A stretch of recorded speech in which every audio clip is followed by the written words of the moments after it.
தேமுதிகவுடனான கூட்டணி குறித்தான விஷயங்கள் குறித்து திண்டுக்கல் சீனிவாசன் பேசியிருக்கிறார். அது குறித்து கருத்துக்களை பகிர்வதற்காக நம்முடன் இணைப்பில் மூத்த பத்திரிகையாளர் திரு பிரியன் அவர்கள் இணைந்திருக்கிறார். சார் வணக்கம்.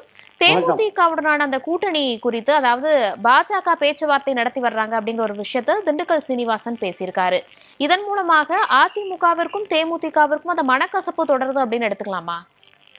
கண்டிப்பாக. அதாவது இந்த அதிமுக பாஜக கூட்டணியில கூட்டணி கட்சிகளை சேர்க்கிற வேலையை பாஜக தான் எடுத்துட்டு இருக்காங்க. பாமக அன்புமணியை சேர்த்ததும் அமித்ஷா திருச்சிக்கு வந்த போது சொல்லி சேர்த்தது தான். அதுக்கப்புறம் தினகரனை சேர்த்ததும் அமித்ஷா எடுத்த முயற்சி தான்.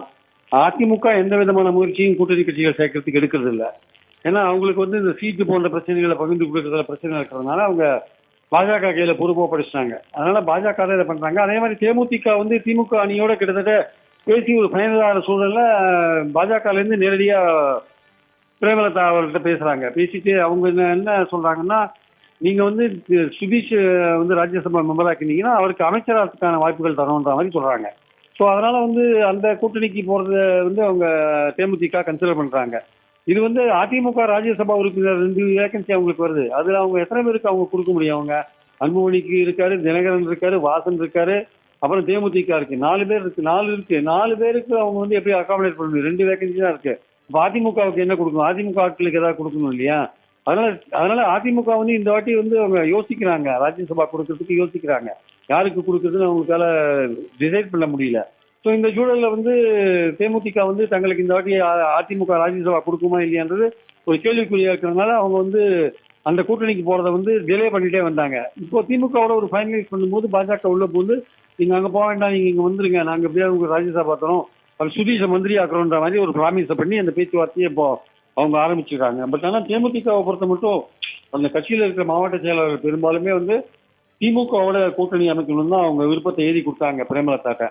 ஆனா அதையும் மீறி பிரேமலதா அவர்கள் சுதீஷ்க்கு ஒரு மந்திரி பதவி கிடைக்கணுன்றதுக்காக அங்க ராஜ்யசபா உறுப்பினர் பதவியை அங்க அதிமுக பாஜக கூட்டணியில வாங்கறதுக்கான முயற்சிகள் இறங்கியிருக்காங்க. இதுல எவ்வளவு தூரம் சக்சஸ்ஃபுல்லா போவாங்கன்னு சொல்ல முடியாது. ஏன்னா அது இது இறுதியா அப்படின்னு சொல்ல முடியாது. இது 2 சைட்லயும் பேசிட்டு இருக்காங்க.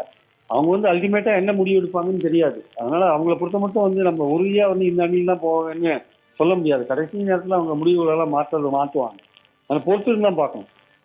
கடந்த தேர்தலின் போதே தேமுதிக அதிமுக கூட்டணி வச்சிருந்த சமயத்துல தேமுதிகவிற்கு ஒரு ராஜ்யசபா சீட் உறுதியாக தருவோம் அப்படிங்கறத சொல்லியிருந்தாங்க. அதை தொடர்ந்து தராமலும் இருந்தாங்க.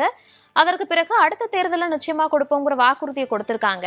இந்நிலையிலுமே தேமுதிக அந்த ஒரு முடிவை எடுக்காததற்கு என்ன காரணமா பார்க்கப்படுது?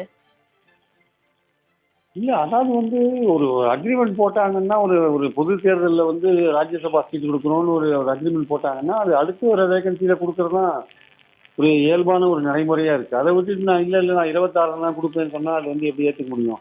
அதிமுகவை பொறுத்த மட்டும் ஏற்கனவே ஜெயலலிதா இருக்கும்போது அதே மாதிரி தான் பாமகவுக்கு ராஜ்யசபா கொடுக்கணும்னு ஏமாற்றிட்டாங்க 2001. அப்புறம் இப்போ எடப்பாடி பழனிசாமி அதே மாதிரி தான் தேமுதிக 24க்கு அப்புறம் 25 அந்த வேகன்சியில கொடுக்கவே இல்லை.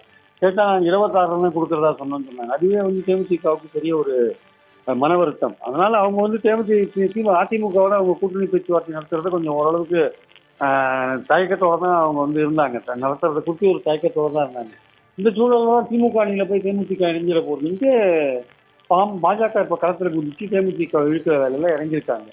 ஸோ அவங்க என்ன ப்ராமிஸ் பண்றாங்கன்னா, சுதீஷ்க்கு நாங்கள் எப்படியாவது ஒரு ஸ்டேட் மினிஸ்டர் ஒரு மினிஸ்டர் ஆஃப் ஸ்டேட் கொடுத்துருவோம் அது அப்படின்ற மாதிரி ஒரு வாக்குறுதி கொடுக்குற மாதிரி ஒரு விஷயத்தை கேள்விப்பட்டேன். அதுதான் ஒன்றிய அமைச்சர் முருகன் பேச்சுவார்த்தை நடத்திருக்காருன்னு திண்டுக்கல் சீனிவாசன் சொல்றாரு. ஆனா இது பிரேமலதா நடத்தி முடிவு கொண்டுவாங்கன்னா அதெல்லாம் நம்ம உறுதியா சொல்ல முடியாது. அவங்க என்ன மாதிரி முடிவு எடுப்பாங்க? அவங்க எல்லா பக்கத்துலையும் பேசிட்டு இருப்பாங்க. அவங்க கடைசி நேரத்துல அவங்களுக்கு எது அட்வான்டேஜ் இருக்கோ அதெல்லாம் முடிவு எடுப்பாங்க. ஒருவேளை பாஜக நடத்துற அந்த பேச்சுவார்த்தை முடிவுக்கு கூட்டணி உறுதியாகிருச்சு அப்படிங்கிற பட்சத்துல அதிமுகவிற்கும் தேமுதிகவுக்கும் இடையேயான அந்த மனக்கசப்பு அப்படிங்கிறது தொடர்ந்து இருக்குமா? அந்த மனக்கசப்போட தான் இந்த கூட்டணி தொடருமா? அப்படியே கூட்டணியில சேர்ந்துட்டீங்கன்னா மனக்கசப்பெல்லாம் ஒதுக்கிட்டு நீங்க வேலை செஞ்சாதானே ஒன்றுமே வேலை செஞ்சாதானே வெற்றி பெற முடியும். அதனால அந்த மனக்கசப்புலாம் இருந்தா கூட இப்ப தினகரனுக்கும் எடப்பாடிக்கும் எவ்வளவு மனக்கசப்பு இருந்தது. அவரே இங்க சேர்ந்து இல்லையா? அப்போ அதனால தேர்தல் போது இந்த மாதிரி எதிரும் புதிருமா இருக்கிறவங்க கூட்டணி அமைக்கிறதெல்லாம் நடக்கிற விஷயம் தான். ஆனா ஒன்ஸ் நீங்க ஜாயின் பண்ண பிறகு நீங்க ஒற்றுமையா செயல்பட்டாதான் நீங்களும் வெற்றி பெற முடியும், மற்றவங்களையும் வெற்றி பெற வைக்க முடியும். அதனால சேர்ந்த பிறகு நீங்க அந்த கூட்டணிக்கான இதுக்கு வெற்றிக்கு உழைச்சே தீர வேண்டிய கட்டாயத்துக்கு தள்ளப்படுவீங்க. தமிழகம் முழுவதுமே தேமுதிக யாருடன் கூட்டணி வைப்பாங்க அப்படின்னு எதிர்பார்த்துட்டு இருக்காங்க. அதே போல தேமுதிக எந்த கட்சியுடன் கூட்டணி வைக்கிறாங்களோ அவங்க தான் வெற்றி பெறுவாங்க அப்படின்னு பிரேமலதா விஜயகாந்த் தொடர்ந்து சொல்லி வரதை நம்மளால பார்க்க முடியுது. ஆனாலுமே இன்னும் கூட்டணி குறித்தான முடிவுகளை திடமா எடுக்காததற்கு என்ன காரணம், அறிவிக்காததற்கு என்ன காரணமா பார்க்கப்படுது? அவங்க எதிர்பார்த்த விஷயங்கள்லாம் கிடைக்காத போது அவங்க எப்படி அறிவிப்பாங்க? அவங்களுக்கு பல வாக்குறுதிகள் எதிர்பார்ப்பாங்க. கூட்டணிக்கு தலைமை தாங்குற கட்சியை அவங்களை கூப்பிடும்போது இடங்கள் மட்டுமல்ல, வேறு பல விஷயங்களும் அவங்க இப்போ உதாரணமா பாஜகவோட பேசும்போது மத்திய அமைச்சர் பதவி கொடுக்குறீங்களா ராஜ்யசபா அப்படின்னு தான் கேட்பாங்க. அதெல்லாம் ஒத்துக்கணும் இல்லை. அப்புறம் தேர்தல் தொகுதிகள் கொடுத்தா இந்த தொகுதிகளுக்கு குறிப்பிட்ட தொகுதிகளை கேட்பாங்க, தொகுதிகளுக்கான தேர்தல் செலவு கேட்பாங்க. இந்த மாதிரி பல விஷயங்கள் இருக்கு. சின்ன சின்ன கட்சிகளுக்குலாம் தேர்தல் செலவு கொடுக்க வேண்டிய கட்டாயம் கூட்டணிக்கு தலைமை தாங்குற கட்சிக்கு இருக்கு. அதனால இதெல்லாம் பார்த்துட்டு அவங்களுக்கு எந்த இது அட்வான்டேஜா இருக்கோ அதில் சேருவாங்க. தேமுதிக இருக்கிறதுனால நிறைய தொகுதிகளில் அந்த கூட்டணிக்கு உதவியா இருக்குன்றதுல சந்தேகம் கிடையாது. ஏன்னா அவங்களுக்கு பல்வேறு நிறைய தொகுதிகளில் ஒரு 1000 3000 ஓட்டு வரையும் அவங்களுக்கு தேமுதிகவுக்கு இருக்குன்றது உண்மை. ஸோ இந்த வரப்போற 4 முனை போட்டியில ஒவ்வொரு ஓட்டும் முக்கியமா இருக்கிறதுனால தேமுதிக இருக்கிறது பெட்டர்னு திமுகவும் நினைக்கிறாங்க, பாஜகவும் நினைக்கிறாங்க. அதனால ரெண்டு தரப்பும் போட்டி போட்டுக்கொண்டு தேமுதிக வீழ்த்த ட்ரை பண்ணும்போது அவங்க எங்க அவங்களுக்கு அட்வான்டேஜா இருக்கோ, எங்க அவங்களுக்கு எதிர்பார்க்கிற விஷயங்கள்லாம் கிடைக்குதோ அங்கதான் அவங்க போய் சேருவாங்க. அது டிசைட் பண்றதுக்கு கொஞ்சம் லேட் ஆகும். அதனாலதான் அவங்க பேச்சுவார்த்தை நடத்திட்டே இருக்காங்க. அந்த பேச்சுவார்த்தை மாறி மாறி நடத்திட்டே இருப்பாங்க. கடைசியில முடிவு பண்ணுவாங்க. அது சில போது அவங்க எடுக்கிற முடிவுகள் அவங்களுக்கு சாதகமா அமையறது இல்லை. கடந்த தேர்தலெல்லாம் பார்க்கும்போது அவங்க எடுத்த முடிவு அவங்களுக்கு சாதகமா அமையலை. 2016 அவங்க தோல்வி முகத்துல தான் இருக்காருன்னு நம்ம பாக்குறோம். நம்ம இணைப்பில் இணைந்து பல்வேறு கருத்துக்களை பகிர்ந்தமைக்கு நன்றி சார். தேங்க்யூ.